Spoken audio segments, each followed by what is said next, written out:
Hello. We are going over this receiver matchup graph first, and then the second half of the video is going to be my top 5 value plays for this week. So the matchup graph, floor versus ceiling for week 2 receivers. If they are highlighted in red this week, that means they are being shadowed.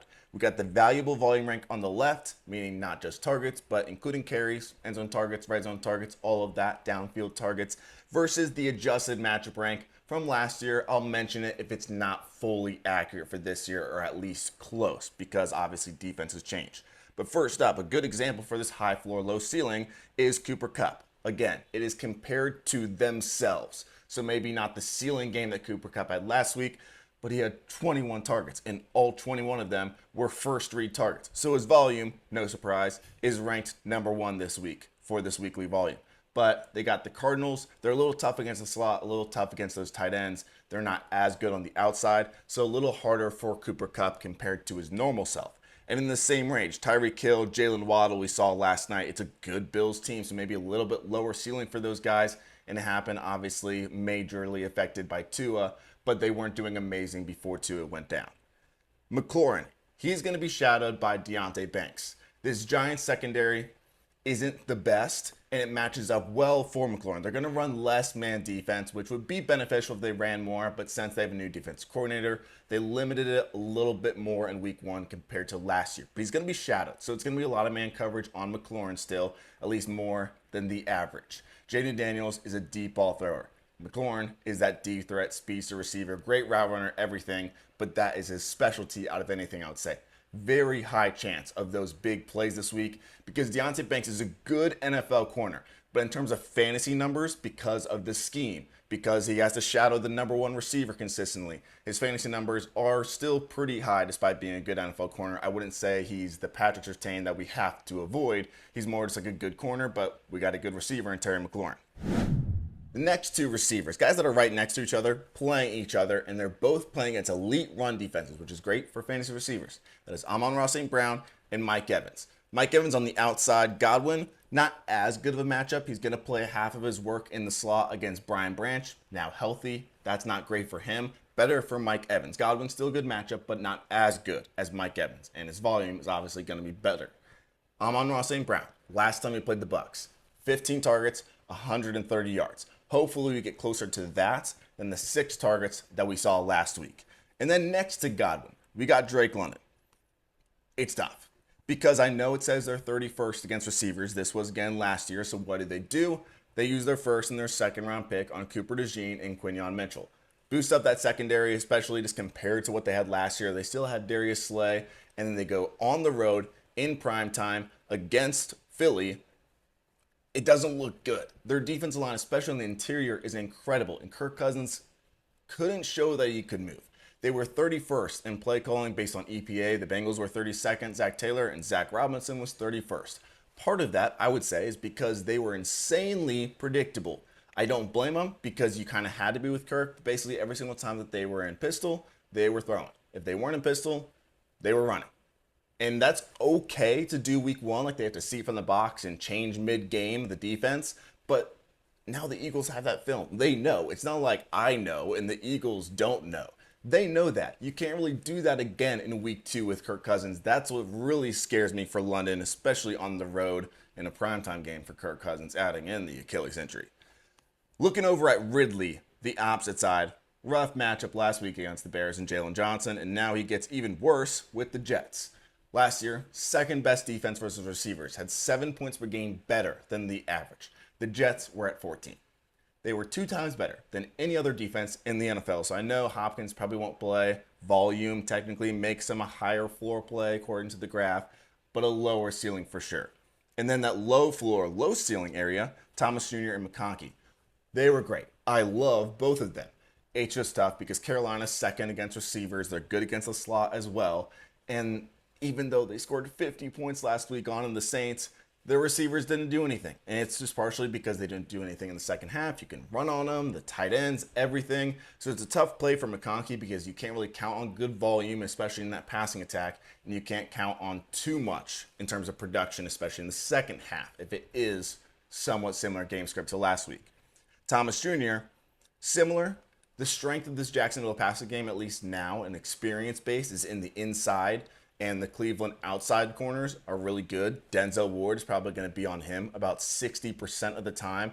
So first game, 4 targets. It was a good target share because there's only 21 passing attempts, but still not incredible volume, especially if you're repeating that. Say you get 6 or 7 targets. I don't really want to play Thomas Jr. 6 and 7 targets against Denzel Ward. Doesn't sound too high hopes of having a great week. Now getting into the shadowed guys. So we talked about McLaurin, A.J. Brown, I'll talk about in a second. But the 3 that are bad, Sutton and this green. Highlighted red this week, basically for this reason. He is in the green, he's not really in the green. Because Joey Porter Jr., he played great last week against London. London had a bad game. There was a lot of other factors, but Joey Porter was part of that. Sutton only had 5 catchable targets, I believe, out of the 12, because Bo Nix is his abilities right now, he can't really push it downfield in this offense, at least right now. Long term, I believe in him, at least in the Sean Payton offense, it's good for him.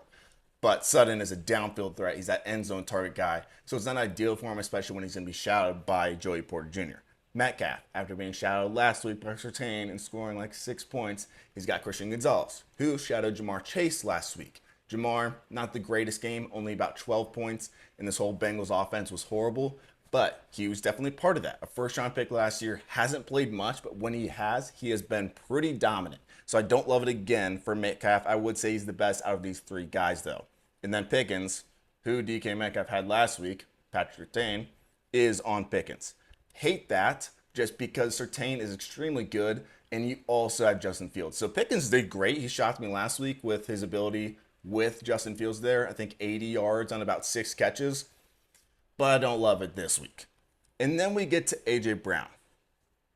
And that's where I kind of get into my plays of the week, because A.J. Brown is not one of my plays of the week, but he is being shadowed by A.J. Terrell.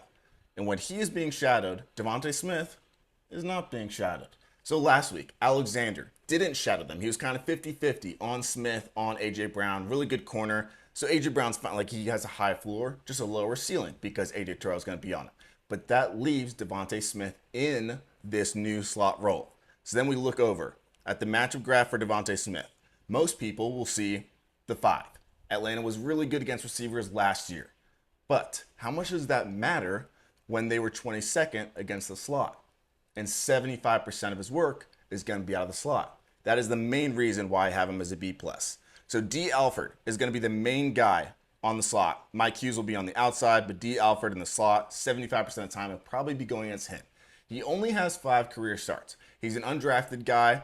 Not that he's going to be bad, but DeVonta Smith is a Heisman winner. So there's a difference between Division II guy that was undrafted, 5 career starts, compared to DeVonta Smith, Heisman winner. I think he's the one guy that's more talented coming out of this new slot role.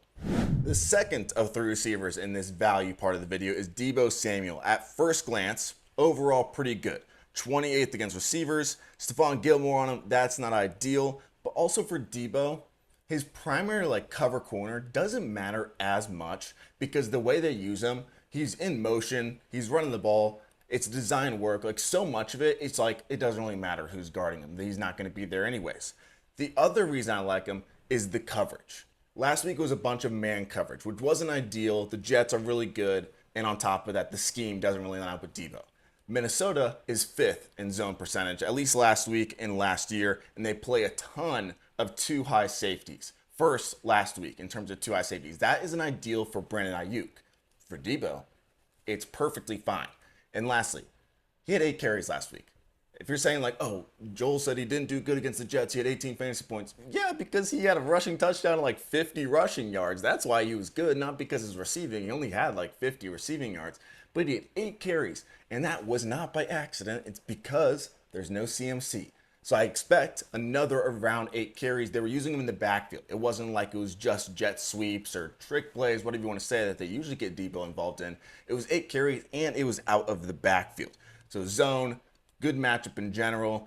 Minnesota on the other side doesn't really scare me, and they blitz a ton, which you kind of get to your safety option. If you get Deebo in zone coverage on blitzes, which Brock Purdy is smart and he gets the ball out fast, that's why he's so good, that helps Deebo a ton in this week.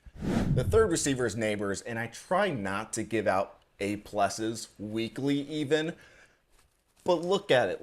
30 second, 30 second, 30 second. He's shadowing, but it's not really a good cover corner. Like, this Washington secondary hasn't improved. And that's what's so tough, like doing this at the start of the year is the matchups. Like, they change so much, so it's hard to give numbers because it's a completely new defense. But Washington was last by a mile. Last by a mile. And it doesn't look any better in week one. Like, they play Mike Evans, they give up a ton of points. They play Chris Godwin, they give up a ton of points. So now Nabers comes in his first career game, they gave him a 98% route share. That is the most in the NFL, tied with Cooper Kupp. Only 7 targets, but still 7 targets is fine. That gives me hope for a 10-target game this week against a secondary where it's going to be a closer game than you would expect for most compared to most Giants games. Nabers in this is going to have the shadow. 0.73 points per route is what Benjamin had last year. What you want is like 0.3. He's at 0.73, so 2 times worse. So they're shadowing him, but it doesn't really matter. Like, it's not a shadow that you're worried about. And they're going to play him man-to-man a bunch, which is completely fine with me because that's what I'm thinking is the Giants. It's harder to get guys the ball consistently downfield against zones. But when they're just going to man up on him, you're just like, okay, Nabers win, and we'll throw you the ball. That's what I like about it. And on the other side of that, a running back that I love, I see a lot of flex questions. I like him this week in terms of a flex guy against a Giants team. That same game, and I mentioned, there's not going to be a lot of New York games or a lot of Washington games that are going to be close, I would say. A lot of them are going to be bad game scripts for Brian Robinson, like we saw last week, where Eckler comes in the fourth quarter and he gets all the work. But before that, Robinson was dominating the volume. And this is the perfect Robinson over Eckler game because of that. But also, the Giants last year were first against receiving backs, and they were 30th against the run and 30th against explosive runs. The Commanders don't have a good offensive line. That's the big problem. But the Giants don't have a good defensive line. So it kind of balances out. And in terms of the explosive runs, that also helps when you have Jaden Daniels at quarterback because they had to account for him, especially in the option game. It should open bigger holes than Brian Robinson is going to be used to. And it should be a game script that favors him a lot more than normal. At home, there are favorites. He's not going to see that too often.